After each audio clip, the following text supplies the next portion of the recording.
মাঝে মাঝে নিজেকে আয়না দেখতে ভালোই লাগে, কিন্তু এই দু একদিনের ঘটনায় আয়নায় দেখতে গিয়ে একটা জিনিস মনে পড়ল যে মানুষকে কি দালাল বলা ঠিক? মানুষ অনেক ইজ্জতওয়ালা মানুষ, আর ইজ্জতওয়ালাদেরকে আসলে দালাল বলা উচিত না। এদেরকে বলতে হয় ইজ্জতের সহিত দালালুল মাকলুকাত।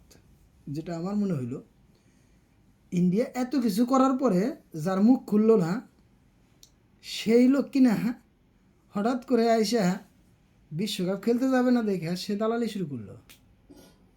কে রে ভাই, এত কিছু ঘটলো তখন তো তোমার মুখ খুললো না, কোথায় ছিলা তুমি? মানে কোনো কিছুতেই তোমার এই নাটকগিরি আর যাচ্ছে না ভাই। বাঙালি জাতি তোমাকে খুব ভালো করে চিনছে। আর যেটা করলো, মুস্তাফিজকে যখন বাদ দেওয়া হলো তখন কেউ কিছু বললো না। যখন আমরা বিশ্বকাপ ক্যান্সেল করলাম যে যাব না, তখন সেটা নিয়ে খুব তারা শুরু করে দিল। কেন রে ভাই, আমাদের খেলোয়াড়ের কি জীবন নেই?